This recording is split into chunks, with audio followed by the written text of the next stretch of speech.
2. 1. L'histoire de Dieu, du monde et de toi. 3. Dieu est l'union de trois personnes liées par l'amour. Au commencement, ils étaient trois, le Père, le Fils et le Saint-Esprit. Non pas trois dieux différents, mais un Dieu, union indissoluble de trois, une triunité ou trinité. La Trinité n'est pas un problème de maths ou une ancienne énigme. C'est la bonne nouvelle que Dieu est amour. Depuis toujours, le Père a aimé son Fils dans l'unité de l'Esprit. Comment pouvons-nous nous représenter cela ? En fait, le Fils de Dieu est l'image de Dieu. Il nous donne accès à la vie de Dieu. Ainsi, considérons par exemple la scène du baptême du Fils de Dieu. Nous y voyons le Saint-Esprit descendre sur lui, tandis que le Père déclare « Tu es mon enfant bien-aimé, tu fais toute ma joie ». Cette scène est un aperçu de la vie éternelle de Dieu. Le Père a toujours aimé son Fils avec la joie du Saint-Esprit. Mais cet amour était trop beau pour qu'il le garde pour eux. Le Dieu d'amour souhaitait le partager. Ainsi, le Père a fait un monde au travers de son Fils et par son Saint-Esprit, car il veut que des milliards d'enfants rejoignent sa famille. Toi et moi avons été créés pour entendre cette déclaration. Tu es mon enfant bien-aimé, tu fais toute ma joie. Le sens de la vie, c'est de trouver notre place avec eux. 2. L'histoire du monde est l'histoire de deux hommes. Dieu a placé un homme, Adam, à la tête de l'humanité pour qu'il la bénisse et prenne soin d'elle. Mais Adam se détourna de Dieu, se replia sur lui-même et plongea le monde dans la mort et la malédiction. L'humanité fut déchue de la grâce. Maintenant, nous partageons tous cette humanité brisée et nous ressentons les effets de sa malédiction. La race humaine est comme un sapin de Noël qui a été abattu et arraché de sa terre naturelle. On peut se déguiser avec des décorations fantaisistes, on peut effectuer toutes sortes de bonnes actions. Mais nous périssons. Nous n'avons aucune vie spirituelle en nous et nous nous dirigeons vers notre perte. La race d'Adam est sous la condamnation de Dieu. Dieu a prononcé un non définitif à ce mode de vie parce qu'il veut quelque chose de très différent pour nous. Il veut que nous trouvions tous la vraie vie dans un second Adam. Jésus-Christ. Le Fils est venu sur terre en devenant un simple homme et fut nommé Jésus. Il est entré dans notre monde brisé et a pris en charge notre cause perdue. Comme un champion qui gagne la course pour nous, Jésus prit place dans nos chaussures et vécut la vie parfaite que nous ne pourrions jamais vivre. Puis, sur la croix, il mourut d'une mort maudite, mort qui devait être la nôtre. Mais en faisant cela, il prit la nature maudite d'Adam et l'anéantit. En effet, 3 jours plus tard, il revint à la vie, avec une vie vraiment nouvelle, là où il n'y a ni mort ni malédiction. Il nous invite maintenant à entrer dans sa vie et dans sa famille. 1. Tu fais un avec Adam. Feras-tu un avec Jésus ? Par notre naissance, nous faisons un avec Adam. On dit bien tel père, tel fils. C'est pourquoi nous partageons aussi sa nature égoïste, sa mort et sa malédiction. Unis à Adam, nous n'avons pas de vie en nous-mêmes et aucun espoir pour l'avenir. Mais Jésus vient pour offrir une incroyable union avec lui. Telle une branche de sapin de Noël, nous pouvons être coupés de l'arbre Adam et greffés à l'arbre Jésus-Christ. Pensez aussi à une autre image d'union. Nous pouvons faire un avec Jésus comme dans un mariage. Imaginez un mariage entre un prince et une mendiante. Elle est sale et pauvre, avec un nom honteux et un avenir sans espérance. Pourtant, le prince l'aime et s'offre à elle dans le mariage. Dès qu'ils sont unis, que se passe-t-il ? Le prince prend toutes les dettes de son épouse et elle reçoit toutes les richesses de son prince. Il couvre son nom honteux et lui donne son nom. Elle est invitée dans sa vie, sa famille et son héritage. Grâce à son prince, elle peut appeler le roi papa. Et tout cela grâce à leur union conjugale. C'est exactement la même chose avec Jésus. Si nous le recevons, tout ce qui est nôtre, notre péché, notre malédiction deviennent siens. Il paie le prix de tout cela sur la croix. Et tout ce qui est sien, sa justice, son héritage, deviennent nôtres. Si nous faisons un avec Jésus, dès maintenant nous sommes adoptés dans la famille. Son esprit devient notre esprit, son Père devient notre Père. Nous appartenons à ses frères et sœurs dans l'Église, nous prions le même Père et l'entendons exprimer son amour pour nous par ses paroles. Tu es mon enfant bien-aimé, tu fais toute ma joie. Ce sont nos privilèges maintenant. Et quand Jésus reviendra, nous participerons aussi à sa vie physique et immortelle. Il ramènera nos corps à la vie et créera un monde nouveau, juste et droit. Ce jour-là, Dieu jugera le monde, confirmant à jamais son non à Adam et son oui à Jésus-Christ. Tu fais un avec Adam, mais il n'y a aucun avenir dans cette vie-là. Cependant, les bras tendus vers toi, Jésus te lance une invitation. Il s'offre à toi, te donne sa vie même, sa famille et son avenir. Il est à toi si tu veux l'inviter dans ta vie. Fais un avec Jésus. Les trois t'invitent dans leur cercle d'amour. Les deux déterminent le monde. Veux-tu faire un avec le Fils de Dieu ?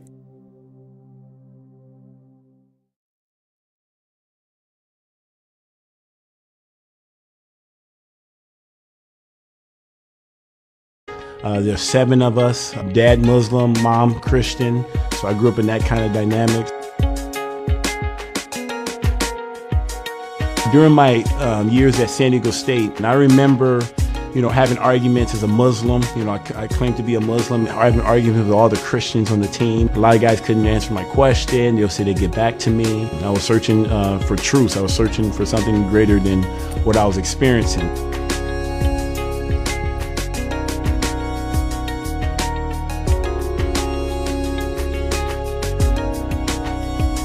Gilbert was something different I'd never seen before. And him and his family just took me under their wings. I used to see how he used to treat his wife, how he treated his kids. And I remember one day he said that we don't worship the same God. Well, it kind of offended me, it took me back a little bit. And so I said, okay, well, show me where Jesus said he was God or something like that, And I was expecting him to give me the typical, answer like I've gotten in the past. Because that's what my dad always told me. You said, you ask these Christians these questions and watch how they stumble. Now this guy, he opened his Bible and he's about to show me something I've been asking all these people for. I was just so blown away that this man was prepared to give me an answer for what he believed in.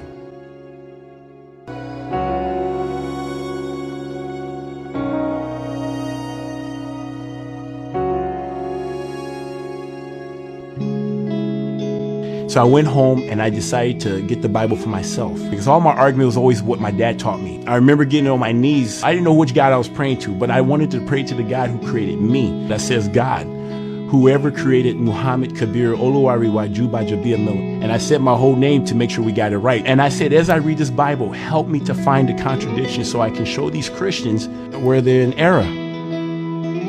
I decided to start in the Old Testament. One of my arguments was that man wrote this book. It wasn't God, it wasn't inspired, it was man that wrote this book. So as I was reading through it, I got to chapter 6. And in there, there's something, he says, every inclination of man's heart is wicked all the time. Then I get into the laws, and I start seeing all these things that what not to do. And I'm saying, that's a sin, and that's a sin. Literally, my sins was multiplying right before my very own eyes. I became aware that the things that the God was saying was a sin, I've already committed. And so I started saying, man, there's no hope. I said, there's no way I'm going to make it to paradise. There's no way I can make it on my own. But because of stuff I heard about Jesus, stuff, all of a sudden, Jesus started making sense. And as I was reading through scriptures, I saw how perfect and good he was. And I knew that if there's hope in Jesus. And so I ran to the cross. And so when I was on this journey of trying to prove the Bible wrong, the Bible ended up proving me wrong.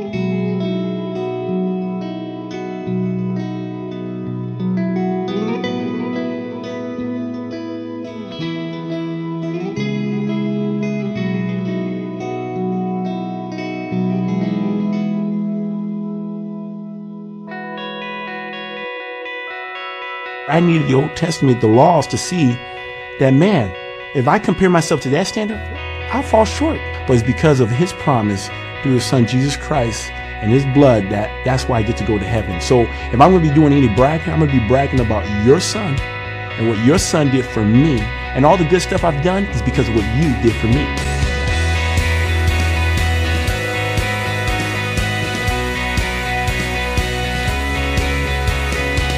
It's always about his glory and what he's done. I'm just fortunate and very blessed that I get to be a part of anything that he got good going on.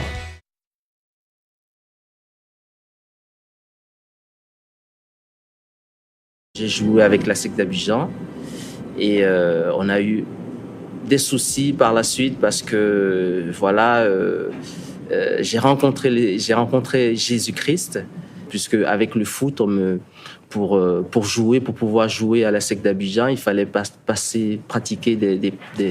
faire des pratiques vraiment occultes. Et j'étais entre deux, je savais pas trop. Et même un moment, j'ai été voir un marabout. Et ce marabout m'avait remis un petit vase dans lequel il y avait une potion où il fallait se doucher avec.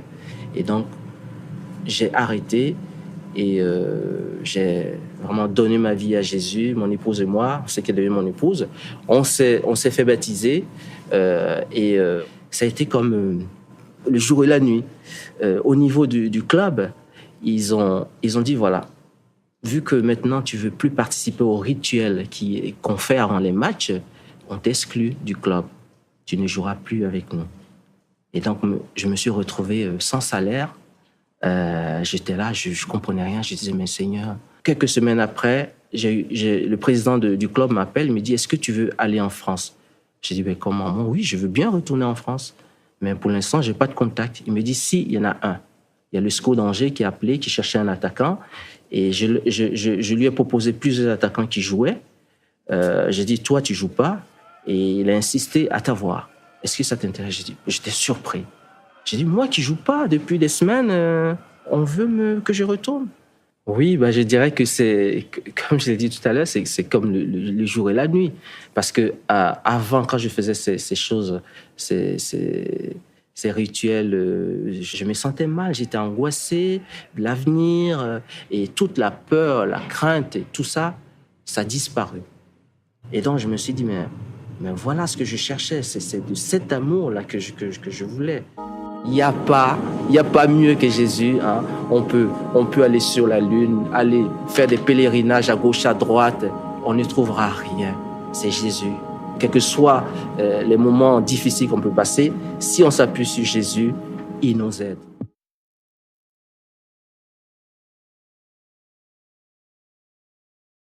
I'm with a very interesting person. His ancestor was the best friend of Muhammad, and he was the first caliph of the entire Muslim world. Is that right, Nasser Siddiqui? That is absolutely right, sir. That's quite a genealogy that you have. Yes, that's why the name Siddiq is synonymous with Abu Bakr Siddiq, the first caliph of the Muslim nation. So, out of curiosity, would most Muslims recognize your last name? Absolutely, absolutely. If I was to go to the Middle East, they would immediately recognize Nasser Siddiq. He's family from the Siddiqs. And speaking of family, he came from a very prosperous family, but he didn't do so bad himself. By 35, he was a millionaire. He had all the neatest cars and homes and everything Hollywood says they'll make you happy. But you know what? He developed a deadly disease. Tell me about that, Nasser. I got very sick, and it started off with blisters on the side of my neck. And by the morning, it had grown to blisters half inch in size on the side of my neck. This isn't supposed to happen to you. Everything. No. But of course, you were working about 18 hours a day, and so your immune system was Yes. down -0. They rushed me to hospital. I had passed out twice that night. They rushed me to hospital, Toronto General Hospital in Toronto, Canada. In the emergency section, they diagnosed it as the worst case of shingles ever recorded in the history. I was in so But wait a second, I had shingles and I was in pain, but that wasn't, I couldn't die from it. Well, this one was from the top of my head all the way down here, all the way down the side of my face, this ear, this neck, this shoulder. They admitted me to hospital. The next morning, this ear was touching this shoulder. It was like a balloon. I looked like a leper, deformed on this side. And my immune system was not fighting back. Now, do you have a picture of that? Would you show us that? Yes, absolutely. This is what I look like in that hospital room. Blisters 1 inch in size, chickenpox, temperature 107.6, and brain damage. In this condition, with hypothermia, they left me to die. Well, the doctors actually came into the hospital, standing over your bed. Yes. They think you're out of it, you're sleeping. Yes. What did you hear them say? They examined me and they said that his immune system has shut down. This is spreading across his body. We can't do anything about the hypothermia because the brain had cooked itself, and they said I would probably be dead by the morning. In fact, Anita, they took her out of the room afterwards and explained to her that if I lived, This I would be is blind. someone that worked with you. Yes, my eye would be blind, my ear deaf, there's brain damage, this side of the face would be paralyzed, and if I lived, I would be a vegetable, but probably I will be dead by the morning. Okay, you hear this horrible report. Yes. You're a Muslim. Yes. Did you prepare? What does a Muslim think when he gets a death sentence? Like Allah is not a healer. Muhammad is not a healer, so we don't turn to Allah to heal us. We assume that we're going to die. But I was afraid of death, Sid. I was petrified of death. Why? I didn't know what was on the other side, but I was afraid of it. And the very people that I had my faith in, my trust in, were those doctors. And they had just given up. What do you do when the people you got your trust in have given up on you and left you to die? In fear, I cried out. I said, God, if you're real, don't let me die. That's what I cried out. Muhammad didn't come, Allah didn't come, but that night, in that room, there appeared a figure at the end of the bed. And this person... Well, wait a second. Had you ever seen something supernatural like this before in your entire life? Never. There's your first time. Yes. Okay. Now there's this figure. Yes. And are you scared? What's going on? No, with it? I mean, see no, this- not at all. I wasn't scared at all. In the middle of the night, I see this figure at the end of the bed, and it was the outline of a person with light radiating from them. I couldn't tell you the way the face looked, but all I could see was this outline of a person with light. Now, I knew it was Jesus. These people come to me and they say, but you're a Muslim. Muslims don't know Jesus. Oh, yes, they do. If you read the Quran, Jesus is mentioned many times as a good man, as a healer, as a prophet. Even his birth is mentioned, and that he healed people. But the main thing I understand about Islam, they say God has no son. I mean, exactly look at the mosque when they have it right on top in Jerusalem. That's right. He has no son. Well, this person that appeared said two things. I'm the God of the Christians, and I'm the God of Abraham, Isaac, and Jacob. Wait a second. As a Muslim, isn't it Abraham, Ishmael, and Jacob? That's right. Ishmael was supposed to be the firstborn, Right. not Isaac, but that's not what this person said. Abraham, Isaac. So to me, it meant a whole lot. But even more astounding was that the next morning, the same doctors walked in and they said, we don't understand what's happened. It is a miracle. It has gone into remission. Instead of spreading, they are starting to decrease.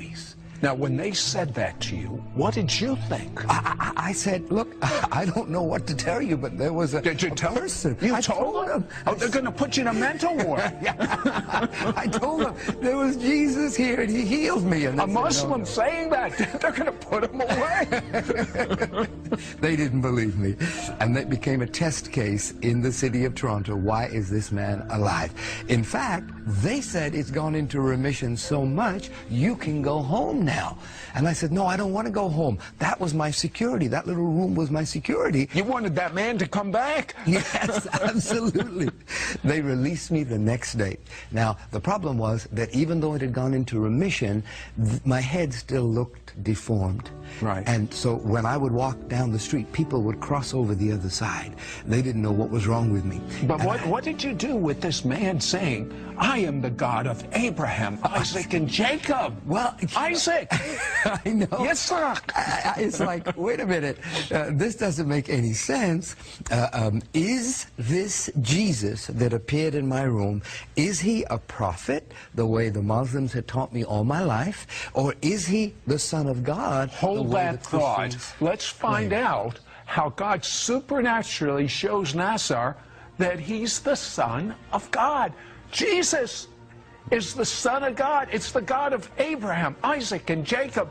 Don't go away. This is amazing.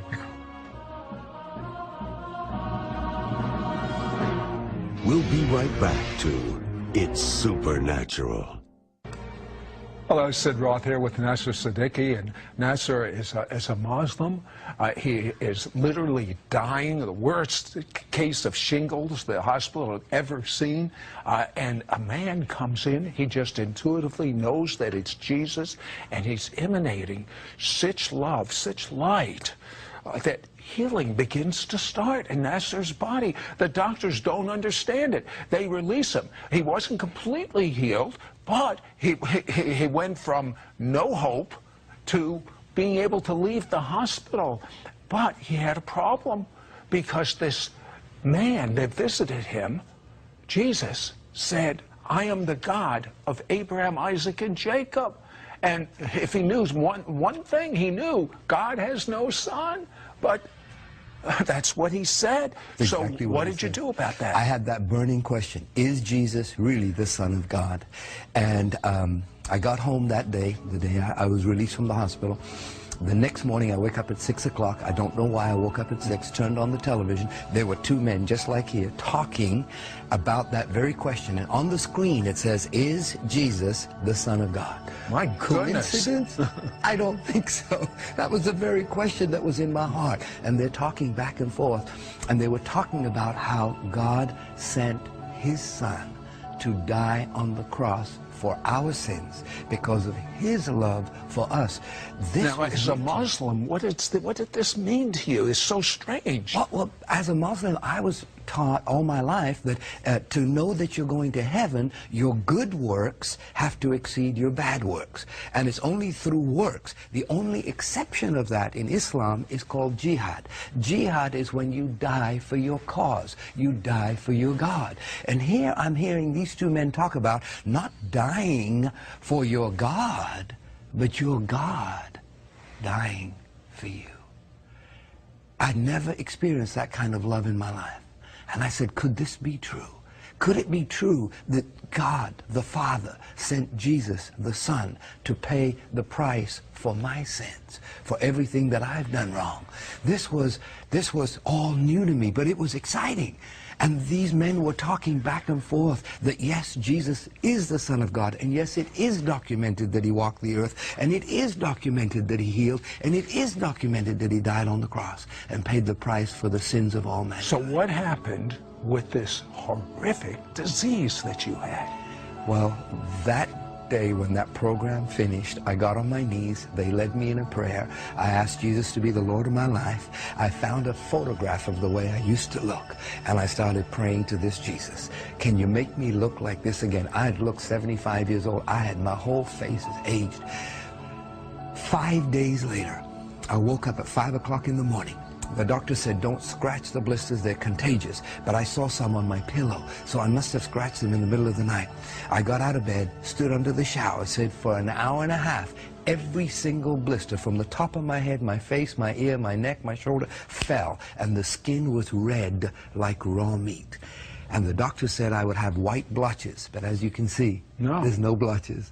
So is there any doubt in your mind that God is the God of Abraham, Isaac, and Jacob, and that Jesus is his son? Any doubt? No doubt whatsoever. I'll tell you. I have living proof. I'm sure of that. So Nasser ends up, storybook, he marries his associate, Anita.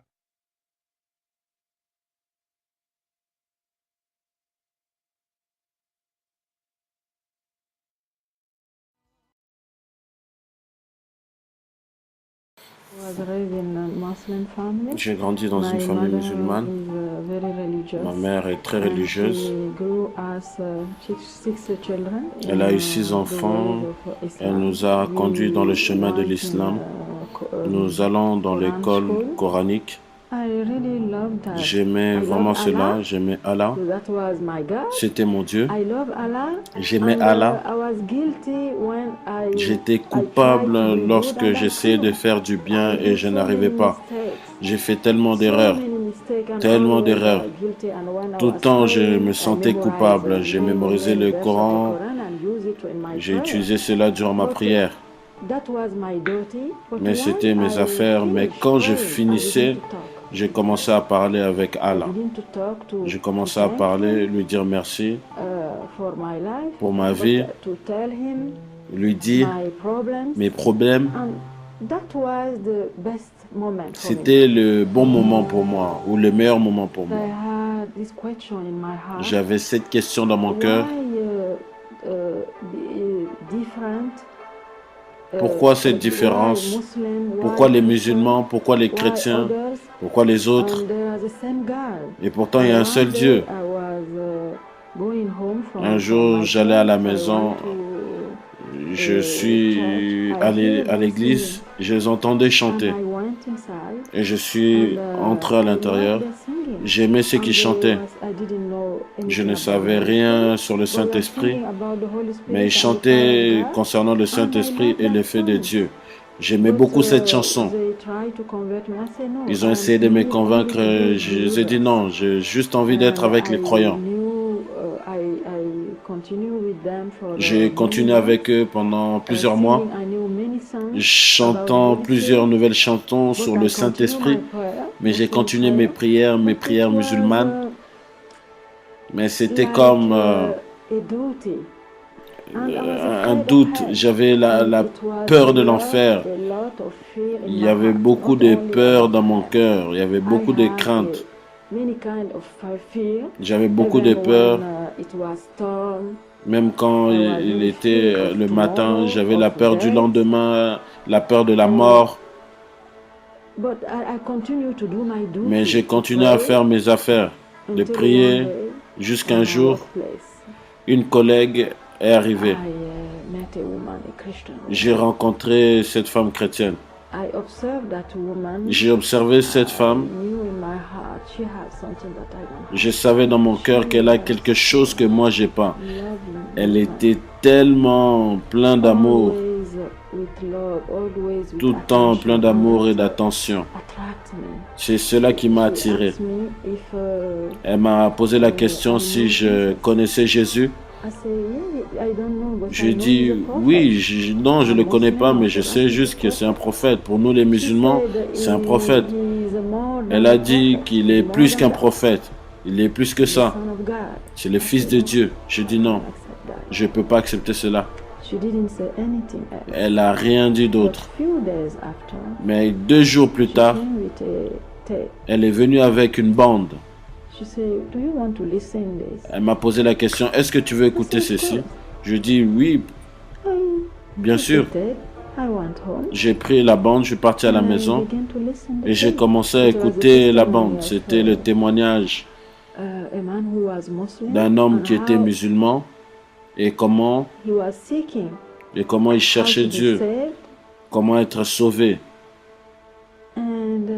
Et il a trouvé Jésus dans le Coran. Il a commencé avec les Écritures. Comment les musulmans doivent aller dans les Écritures. La Bible. Les anges.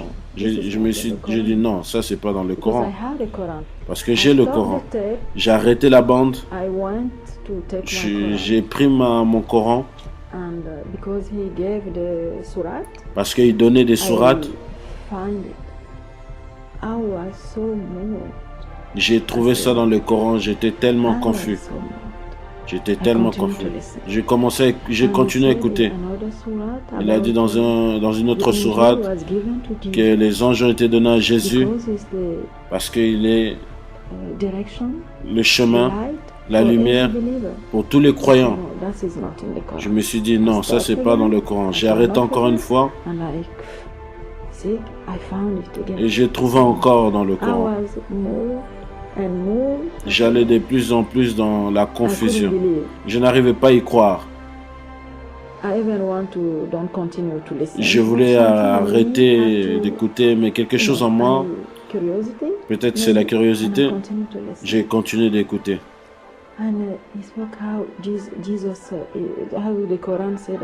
Il explique comment ce que le Coran disait de Jésus, le confident de Dieu, la parole de Dieu, l'ami de Dieu et plusieurs choses sur Jésus. Il continue à donner plusieurs autres sourates coraniques. J'étais de plus en plus dans la confusion, mais je continuais toujours d'écouter. Un verset qui a ouvert mes yeux.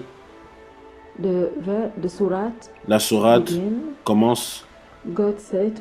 Dieu dit à Jésus, je vais t'élever vers moi jusqu'au jour de la résurrection. Et ce jour-là, J'élèverai ceux qui t'ont suivi au-dessus de ceux qui ne croient pas en toi. Quand j'ai entendu cela, je me suis dit, qui est Jésus? Je veux le connaître. Même le Coran dit ceci, je veux le connaître. Je veux connaître Jésus.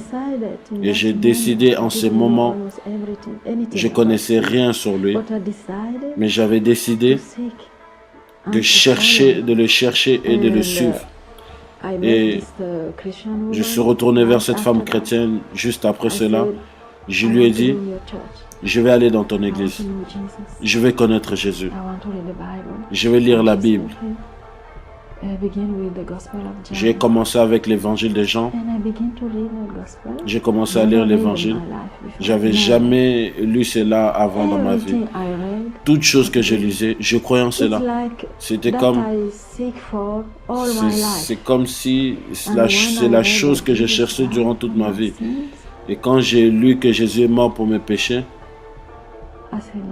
je me suis dit, oh non, Dieu venir mourir pour moi, un pécheur comme une pécheresse comme moi. J'ai dit, je lui ai dit, je te donne ma vie et je vais te suivre. J'étais malade depuis 15 ans, j'avais le rhumatisme. Avant que je reçoive mon baptême, je suis parti après mon travail à l'église. J'avais tellement mal, mais je ne pouvais pas rentrer à la maison. Je suis parti à l'église. Je suis parti à l'église. Je croyais en Jésus. J'avais des témoignages. J'avais des témoignages quelques jours après la bande. Je ne pouvais pas croire, par contre, qu'il pouvait guérir. Je croyais toutes choses qui est écrites dans la Bible, mais je crois qu'il a fait ça avant. Mais je ne pouvais pas croire qu'il peut guérir maintenant. Le serment était sur la foi. C'était comme pour la première fois que j'ai réalisé que je crois en Dieu et je crois en Jésus, mais avec des limitations. Ce jour-là, j'ai dit, pardonne-moi. Tu sais toutes choses. Pardonne-moi. Tu connais cette douleur. Ce docteur a dit qu'il n'y avait rien à faire. Que c'était une maladie très forte. Mais tu peux me guérir. Aujourd'hui, je crois en toi. Tu peux me guérir si tu veux. Et je suis rentré à la maison. J'avais tellement mal. Mais quand je suis rentré à la maison, c'est comme si je prenais mes médicaments, j'allais effacer Dieu. J'ai dit, Seigneur, je ne vais pas prendre les médicaments aujourd'hui. Je crois en toi. Si tu veux, tu peux me guérir. Si demain tu ne me guéris pas, je saurai que tu ne veux pas me guérir. Mais je mets toute ma foi en toi. Et je suis parti dans mon lit. Quand je me suis réveillé le matin, j'étais complètement guéri. Durant 15 ans, je savais c'était quoi la douleur. Et j'ai commencé à sauter, à danser, à appeler mon docteur pour dire que Dieu m'a guéri.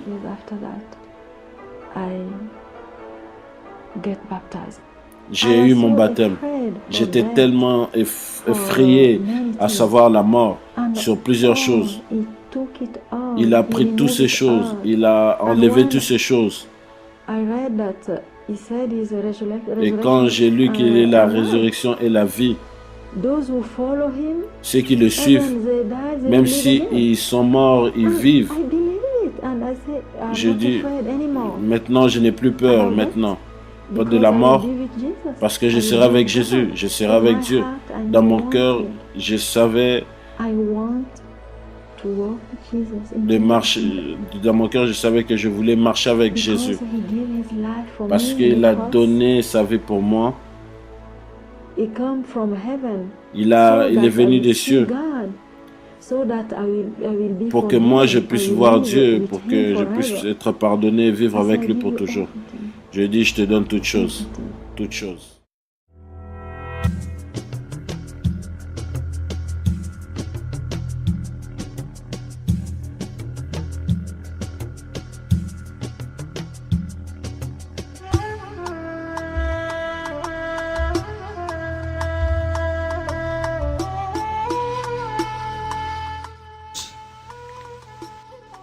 que les islamistes font très bien.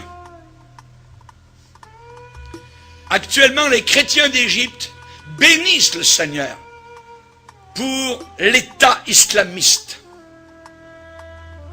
C'est parce que l'État islamiste actuellement est en train de montrer vraiment ce qu'est véritablement l'islam. Comme cela, les chrétiens se différencient totalement de l'islam. Ils montrent leur vrai jour, véritable jour. Religion de haine, un islamiste, il vit dans la peur, continuellement. On peut lui couper la tête, on peut lui couper les mains au nom de son Dieu Allah, qui est un faux Dieu, qui est un démon. Il se regarde le visage dans le miroir, il a peur. Il ne sait pas. Quand il prie, qu'il se met à genoux, il a peur. Il vit dans la peur. Nous les chrétiens, nous sommes véritablement la religion de paix, la religion d'amour. Nous pardonnons. Nous pardonnons. L'islam ne pardonne pas. C'est une religion de vengeance. Le secret d'une vie paisible. Une vie paisible. Nous les chrétiens, nous ne sommes pas des contentieux, nous ne sommes pas des gens de guerre, des gens de troubles. Nous sommes des gens de paix. Nous ne tuons personne, voyez. Nous ne prenons pas les armes. Nous ne sommes pas armés de couteaux pour tuer au nom de notre Dieu, voyez. Nous ne mettons pas des ceintures d'explosifs autour de nous pour faire du mal, voyez, et pour qu'ensuite, si nous mourons dans l'explosion, nos parents, évidemment, se réjouissent de notre mort, parce que maintenant, nous sommes avec des vierges dans des ébats sexuels éternels, là-haut, dans ce paradis de fous, voyez. Non, nous ne sommes pas du tout de cette race-là. Nous avons, nous, le secret d'une vie paisible, l'éternel. Pas Allah, l'éternel. Le nom de Dieu, c'est l'éternel. Ce n'est pas Allah. L'éternel est mon berger. Je ne manquerai de rien. Dans les locaux de ce journal, Charlie, eh bien, il y avait un homme du gouvernement français qui déclarait en disant, eh bien, ces gens-là tuent. Et d'autres, sur le panel, étaient en train de déclarer, oui, mais on peut avoir des gens fanatiques dans d'autres religions, parmi les bouddhistes, parmi les chrétiens, les catholiques, tout ça. Mais l'autre, répondant sur le panel en disant, mais oui, mais ceux qui se disent chrétiens ne tuent jamais. Ils ne tuent pas. Ils peuvent être têtus, ils peuvent croire à toutes sortes de folies, mais tandis que les islamistes tuent. Au nom de leur Dieu, au nom de Allah. Nous, chrétiens, nous avons une façon de vivre. Et lorsque des musulmans lisent la Bible, ce qui leur est interdit normalement, arrive à Matthieu chapitre 5, où Jésus dit « Aimez vos ennemis. Priez pour ceux qui vous haïssent. » Le musulman est totalement étonné devant ce que Jésus demande. Parce que dans son livre à lui, nous le verrons durant la conférence, la fameuse conférence, et elle va être sur Internet, ça s'appelle le Coran et le Christ. Ceux qui nous écoutent actuellement peuvent aller voir donc sur Internet le Coran et le Christ, et vous allez voir donc ce que le Coran déclare et ce que la Bible déclare. Si vous descendez dans le Coran, vous descendez dans un enfer. Quand vous lisez la Bible, vous prenez une bouteille d'oxygène céleste, de pardon, de libération, voyez. Alors que l'intégrisme islamiste, eh bien, assujettit des peuples entiers sous la férule des démons et de Satan.